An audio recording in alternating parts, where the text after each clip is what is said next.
এরা মনে করে রাজনীতি করি এক কলকি গাঁজা খাওয়ার জন্য, কেউ মনে করে রাজনীতি করি এক বোতল ফেন্সিডিল পাওয়ার জন্য, কেউ রাজনীতি করি 500 টাকার নোট পাওয়ার জন্য, কেউ রাজনীতি করি ডিপ টিউবওয়েল পাওয়ার জন্য, কেউ রাজনীতি করি চাঁদা পাওয়ার জন্য, গুন্ডামি করার জন্য, মাস্তানি করার জন্য। এটা নাম স্টেট না। রাষ্ট্র কিসের জন্য তৈরি হয়েছিল আপনি কি জানেন? রাষ্ট্র তৈরি হওয়ার কারণই আমরা জানি না। শুধু এতটুকু বলতে চাই, রাষ্ট্রের দায়িত্বটা কি।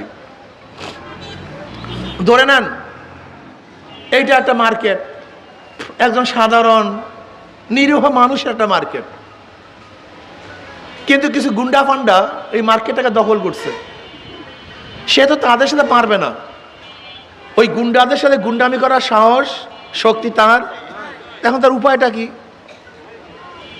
তার কাজটা কি?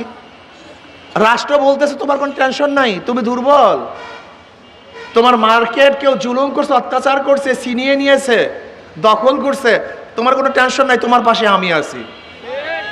রাষ্ট্র কি করবে? তার ক্ষমতা দিয়ে ওই নিরীহ মানুষকে তার মার্কেটটাকে বুঝিয়ে দেবে, এর নাম রাষ্ট্র। রাষ্ট্র কি? আপনি ক্ষুধার্ত, কামাই করতে পারেন না, রাষ্ট্র কি বলছে? তোমার কোনো টেনশন নাই, তোমার পেটের দায়িত্ব আমি রাষ্ট্রের, আমি তোমাকে ক্ষুধা নিবারণ করব। রাষ্ট্রের দায়িত্বকে জানেন? তুমি বস্ত্রহীন, তোমার বস্ত্র নাই, তোমার কোনো টেনশন নাই, আমি রাষ্ট্র, আমি তোমার বস্ত্রের ব্যবস্থা করব। তুমি গৃহহীন, তোমার গৃহ নাই, আমি রাষ্ট্র, তোমার ঘরের ব্যবস্থা আমি করব। তুমি চিকিৎসার অভাবে ধুকে ধুকে মরতেছ, তোমার কোনো টেনশন নাই, আমি রাষ্ট্র, তোমার চিকিৎসার ব্যবস্থা আমি করব। তোমার সন্তান মেধাবী কিন্তু টাকার অভাবে উচ্চশিক্ষায় শিক্ষিত হতে পারছে না, তোমার কোনো টেনশন নেই, আমি তো রাষ্ট্র, আমি তোমার সন্তানকে উচ্চশিক্ষায় শিক্ষিত করার দায়িত্ব নিয়ে নিলাম। তুমি কেসে পড়ছো, তোমার টাকা নাই কেস চালাবার, আমি রাষ্ট্র, আমি তোমার পাশে আছি, আমি তোমার কেস চালাবার ব্যবস্থা করব। রাষ্ট্র বুঝেন নাই? রাষ্ট্রের দায়িত্বটা কি? তুমি নাকে তৈল দিয়ে ঘুমাও, আমি রাষ্ট্র তোমার পাহারাদারি করব, আমার পুলিশ তোমার বাড়ির দরজায় থাকবে, তুমি ঘুমাতে থাকো, এর নাম রাষ্ট্র। তুমি পথে চলবা, ভাঙ্গাচুরা পথ আমি গঠন করে দেব, তোমার কোনো টেনশন নাই, তুমি সোজা চলতে পারবা, এর নাম রাষ্ট্র। তুমি বিদেশে যাবা, তোমার সমস্ত নিরাপত্তার দায় দায়িত্ব আমার, আমি তোমাকে দায় দায়িত্ব দেব, এর নাম রাষ্ট্র। কিন্তু ইউনূস সাহেব পুরো ফেল করেছেন, উনি 100% ফেল মারছেন। ওনার সাথীদেরকে উনি বিদেশে রক্ষা করতে পারেন নাই, ইজরাত রক্ষা করতে পারেন নাই, উনি 100% ফেল মারছেন। উনি বৈষম্য সৃষ্টি করেছেন, ইউনূস সাহেব বৈষম্য সৃষ্টি করেছেন। ওনার দরকার ছিল ওনার পরিষদ নিয়ে বিদেশে সফর করা, উনি রাজনৈতিক কিছু দলকে নিয়ে বিদেশ সফর করেছেন, তার মানে অন্যান্য দলকে বৃদ্ধাঙ্গুলি দেখিয়েছেন, উনি বৈষম্য করেছেন। উনি এখন আর বৈষম্যহীন নয়, উনি নিরপেক্ষ নয়, উনি অনেক বড় শিক্ষিত, নোবেল প্রাইজ পেয়েছেন, নোবেল বিজয় হয়েছেন শান্তিতে। শান্তিতে বিজয় নোবেল প্রাইজ পেলেও রাষ্ট্র চালনায় উনি গোল আন্ডা পেয়েছেন, উনি জিরো পেয়েছেন, উনি নিরপেক্ষতা রক্ষা করতে পারেন নাই, মারাত্মক ভুল করেছেন উনি। আর কিছু বিয়াকুব জরিপ দালাল জরিপ দেয়, অমুকের এত % ভোট, অমুকের এত % ভোট, ইসলামী আন্দোলনের কোনো ভোটই নেই, তার মানে কোনো পার্সেন্টেজ নাই, তার মানে এই জরিপগুলি সব ফালতু, এগুলি সব দালালদের জরিপ। ইসলামী আন্দোলন বাংলাদেশ কি চায়? ইসলামী আন্দোলন বাংলাদেশ চায় এমন একটা রাষ্ট্র গঠন করতে যে রাষ্ট্রে বৈষম্য থাকবে না, সবার অধিকার সাম্য হবে, সাম্যতা হবে, মানবিক মর্যাদা বাস্তবায়ন করা হবে। আজকে মানবিক মর্যাদা নাই, অনেকে তো কুকুর নিয়ে ছবি তুলে, কেউ তো বুকের মধ্যে বিড়াল নিয়ে ছবি তুলে, কিন্তু আশরাফুল মাখলুকাত মেথর নিয়ে ছবি তোলার মেজাজ অনেকের মধ্যেই নাই। অথচ মেথরটা আশরাফুল মাখলুকাত, আর কুকুরটা জানোয়ার কুকুর। কিন্তু মেথরের কাঁধে হাত দিয়ে আমরা অনেক লিডাররাই ছবি তুলতে পারবো না, একজন চামারের কাঁধে হাত দিয়ে অনেক নেতারাই ছবি তুলতে পারবো না, একজন ঋষি কামার মজদুর জেলে তাসির গলার মধ্যে হাত দিয়ে আমরা অনেকেই ছবি তুলতে পারবো না, কিন্তু কুকুরের কাঁধের মধ্যে হাত দিয়ে অনেকেই ছবি তুলতে পারি। বিড়ালের সাথে অনেকেই ছবি তুলতে পারি, কিন্তু আশরাফুল মাখলুকাতকে নিয়ে আমরা অনেকেই ছবি তুলতে পারি না। আমরা ব্যর্থ হয়েছি। ইসলামী হুকুমাত হলে গোটা মানুষের মর্যাদা প্রদান করা হবে। আজকে একজন ঋষি, কামার, তাঁতি, মজদুর, শ্রমিকরা ডিসি অফিসে ঢুকলে তাকে কোনো মর্যাদা দেওয়া হয় না। কেন?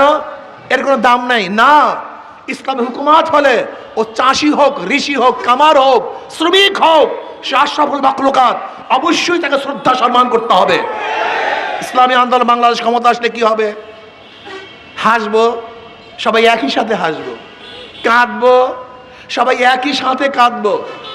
খাবো তো সবাই একই সাথে খাবো।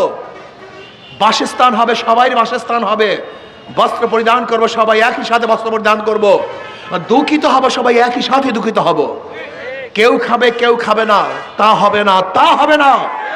কেউ থাকলে থাকবে 100 তলায়, আর কেউ ঘুমাবে নিচতলায়, গাছতলায়। হবে না। কেউ আঙ্গুল ফেলে কলা গাছ হবেন, আর কেউ ধুকে ধুকে মরবেন, হবে না। ইসলামী হুকুমাতের সাম্যতা রক্ষা হবে। এই জনগণ সবাই সমান হবে, সবার মর্যাদা সমান দেওয়া হবে, সবাইকে ইজ্জত করা হবে, সম্মান করা হবে এবং ন্যায় বিচার প্রতিষ্ঠা করা হবে। বাংলাদেশে এখন ন্যায় বিচার নাই, কোনো বিচারই নাই। যে কোর্টগুলি দেখেন ঝুঁকা কোর্ট, কোনো দিকে ঝুঁকে গেছে, এর নাম বিচারক নয়। বিশ্বাস হয় না? শেখ হাসিনা ক্ষমতায় নাই, শেখ হাসিনার সমস্ত লোক এখন জেলে। যখন তারা ক্ষমতায় ছিল না, এখন তারা সবাই জেলে। আর যারা ক্ষমতায় ছিল না, এখন ক্ষমতায় দেখার ভাব আসছে, তারা সবাই মুক্ত হয়ে গেছে। এটার নাম কোর্ট? এটার নাম বিচার? আচ্ছা বলেন তো সাংবাদিক বন্ধুরা, আবার এখানে আইনজীবীরা আছেন, সাজা হওয়ার পরে আসামি উপস্থিত ব্যতীত সাজা মওকুফ হয়, এরকম কোন আইন শুনছেন আপনারা? আমি তো শুনি নেই। অথচ দেখা যায় দেশ পরিবর্তন হওয়ার সাথে সাথে, ক্ষমতা পরিবর্তন হওয়ার সাথে সাথে আসামি অনুপস্থিতিতে তার সমস্ত সাজা মওকুফ হয়ে যায়। এটা আদালত নয়, একে আদালত বলা হয় না, এটা ফাইজলামি করা হয়। এর নাম আদালত না, এর নাম ন্যায় বিচার না। আমাদের দেশের মানুষ আওয়ামী লীগ করে, করতে পারেন, বিএনপি করে, করতে পারেন। কেন করতেছেন? 53 বছর তারা কি উপহার দিয়েছে আমাকে বলুন। শুধু 91 থেকে 96 পর্যন্ত বিএনপি দুর্নীতিতে 5 বার চ্যাম্পিয়ন, 3 বার চ্যাম্পিয়ন হয়েছে। কবর থেকে 91 থেকে 96 পর্যন্ত 5 বছরে 3 বার দুর্নীতিতে বিশ্ব চ্যাম্পিয়ন। 2001 থেকে 2006 মধ্যে আর একবার, মোট 4 বার। আর শেখ হাসিনার জমানায় আর একবার, মোট 5 বার। এই ক্ষমতাসীনরা 5 বার দুর্নীতিতে বিশ্ব চ্যাম্পিয়ন হয়েছে। 28 লক্ষ কোটি টাকা এই আওয়ামী লীগ বিদেশে পাচার করেছে। 28 লক্ষ কোটি, বেশি না। এক বছরে বাংলাদেশে বাজার হয় 7 লক্ষ কোটি, আর বিদেশে পাচার করছে 28 লক্ষ কোটি। আমাদের দেশে যারা রাজনীতি করে তারা আলাউদ্দিনের চেরাগের চেয়ে মারাত্মক চেরাগ পায়। আলাউদ্দিনের চেরাগে এত টাকা দিতে পারে না। বিশ্বাস হয় না? আপনি বলেন তো, একজন বিসিএস ক্যাডারের শুরুর বেতনটা কত হয় জানেন? মাত্র 22,000 থেকে 35,000 টাকা। এই যে ম্যাজিস্ট্রেট, এই যে একজন সার্কেল এসপি, যারা শুরু হয়, স্টার্টিং হয়, তাদের বেতন মাত্র কত? 22,000 থেকে 35,000 টাকা বেতন। একজন ডিসির বেতন জানেন? 70, 80, 90,000 টাকা। একজন এসপির বেতন 60, 70, 80,000 টাকা। একজন এসপি ডিসির বেতন। আচ্ছা বলেন তো, 70, 80,000 টাকা দিয়ে কয় হাজার বছর চাকরি করলে ঢাকায় গুলশানে বিল্ডিং করতে পারবে? অথচ একজন রাজনীতিবিদ, ওয়ার্ডের সভাপতি, 2,000 কোটি টাকার মালিক। আপনাদের ফরিদপুর জেলার ছাত্রলীগের সভাপতি শুধু পাচার করছে 2,000 কোটি।